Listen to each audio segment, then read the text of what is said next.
اور والی موصل سیف الدین نے ان تمام گروہوں کو مکمل آزادی دے دی۔ انجام کا یہ پہلے سے بھی زیادہ طاقتور ہو گیا۔ مزید قیامت یہ ہے کہ در پردہ دشمنان اسلام کو عیسائیوں اور یہودیوں کی پشت پناہی حاصل تھی۔ یہی دونوں قومیں شیشان کو مالی اور جنگی مسائل فراہم کرتی ہیں۔ اس قسم کی خبریں تو صلاح الدین ایوبی تک پہلے ہی بھی پہنچ چکی تھی، مگر آج ایک نہایت شخص اور معتبر عالم نے نہ صرف ان اطلاعات کی تصدیق کر دی تھی بلکہ کچھ نئے انکشافات بھی کیے تھے۔ بے شک آپ کا شمار شام کے ممتاز علماء میں ہوتا ہے، اس لیے میں توقع رکھتا ہوں کہ آپ اپنے علم کی روشنی میں میری رہنمائی کریں گے۔ صلاح الدین ایوبی نے معتمانہ لہجے میں کہا، کیا اسلامی فقہ کسی بھی اعتبار سے شیشان کو مسلمان تصور کرتا ہے؟ ہرگز نہیں۔ عبد الرحمن بن سعد نے پر جلال اور دو ٹوک لہجے میں بولا، ان کا دین اسلام سے برائے نام بھی تعلق نہیں ہے۔ عبد الرحمن بن سعد کا فتویٰ سن کر صلاح الدین ایوبی کے ہونٹوں پر ایک آسودہ مسکراہٹ ابھر آئی۔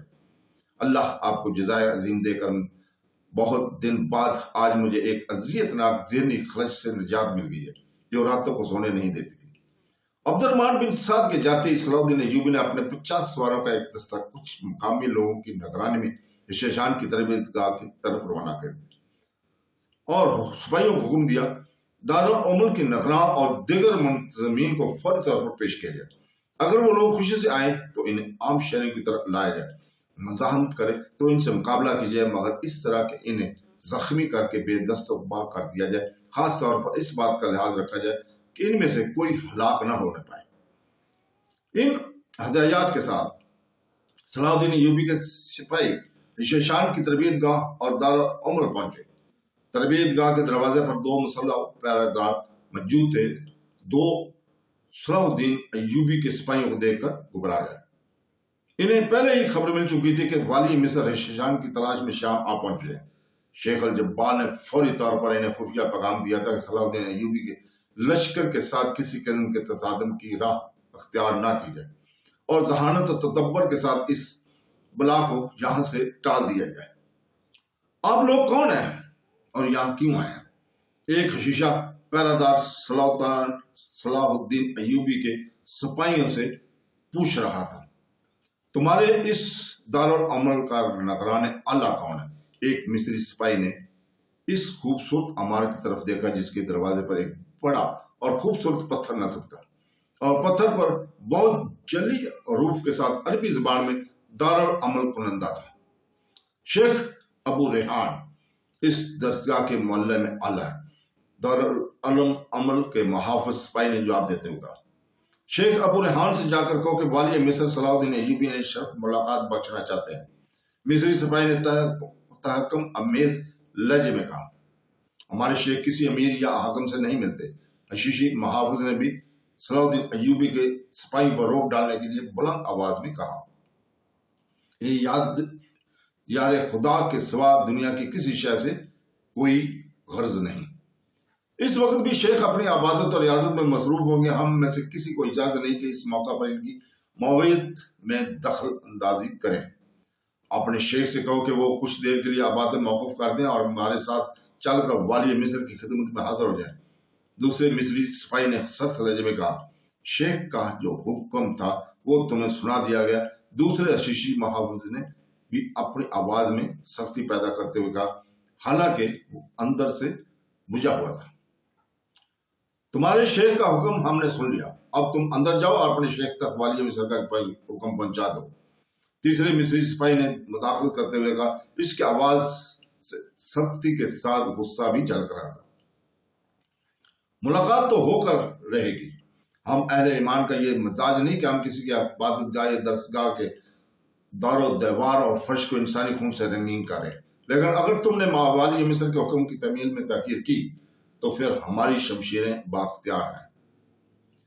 جب شیشی محافظوں نے اندازہ کر لیا کہ یہ طوفان کسی طرح ٹلنے والا نہیں تو انہوں میں سے ایک دارالعمل کی عمارت کے اندر چلا گیا۔ پھر وہ کئی پیچ تر راستوں سے تہ خانوں سے گزر کر ایک زمین دوز کمرے میں پہنچا۔ پھر اس نے دروازے پر دستک دی۔ اس وقت شیخ ابو ریحان ایک خوبصورت نوخیز لڑکی کے ساتھ شراب پی رہا تھا اور انتہائی سرگوشی کے عالم میں اپنے ریشمی بستر پر بیٹھا جھوم رہا تھا۔